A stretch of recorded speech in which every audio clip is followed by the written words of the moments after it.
भाई हो देखो ऊपर ऐसन तो होई एकरा नीचे कैसन। भाई हो देखो ऊपर ऐसन तो होई एकरा नीचे कैसन। हमारा बुझाला ई झकास हो। पातर पातर होठ लाली पॉप लागता, चोलिया में दूगो आलू चॉप लागता। आ एक नंबर माल जिला टॉप लागता। आप एक नंबर माल जिला टॉप लागता। अब पतली कमरिया लापालॉप लागता। भाई हो देखो ऊपर ऐसन तो होई एकरा नीचे कैसन। हमारा बुझाला ई झकास है।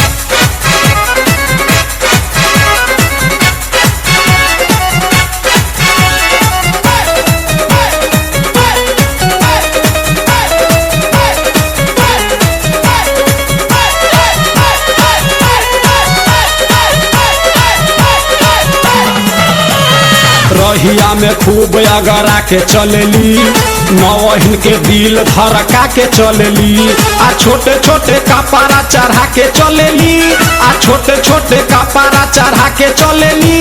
आ से कसी बदनिया देखा के चलेली।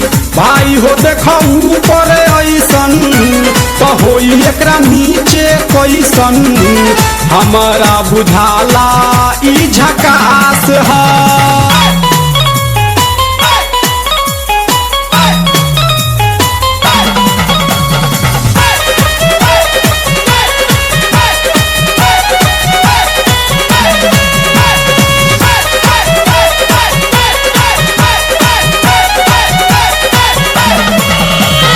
सोलह साल के एज में बेजोर लागेली। देखो देखो चांद ई चकोर लागेली। आ चढ़ल बा जवानी पोरे पोर लागेली। आ चढ़ल बा जवानी पोरे पोर लागेली। आ दिलवा चोरावे वाली चोर लागेली। भाई हो देखो ऊपर ऐसन तो होई एकरा नीचे कैसन। हमारा बुझाला ई झकास है।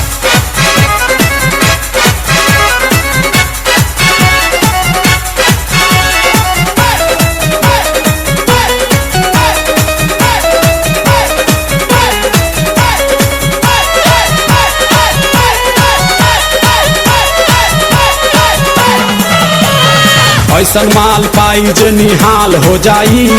सकल बल मुआयब कमाल हो जाई। आ फिर जेल जाए के सवाल हो जाई। आ फिर जेल जाए के सवाल हो जाई। आ लागता ई गाना पर बवाल हो जाई। भाई हो देखो ऊपर ऐसन तो होई एकरा नीचे कैसन। हमारा बुझाला ई झकास है। पातर पातर होठ लाली पॉप लागता, चोलिया में दूगो आलू चॉप लागता। आ एक नंबर माल जिला टॉप लागता। आ एक नंबर माल जिला टॉप लागता। आ पतली कमरिया लापालॉप लागता। भाई हो देखो ऊपर ऐसन तो होई एकरा नीचे कैसन। हमारा बुझाला ई झकास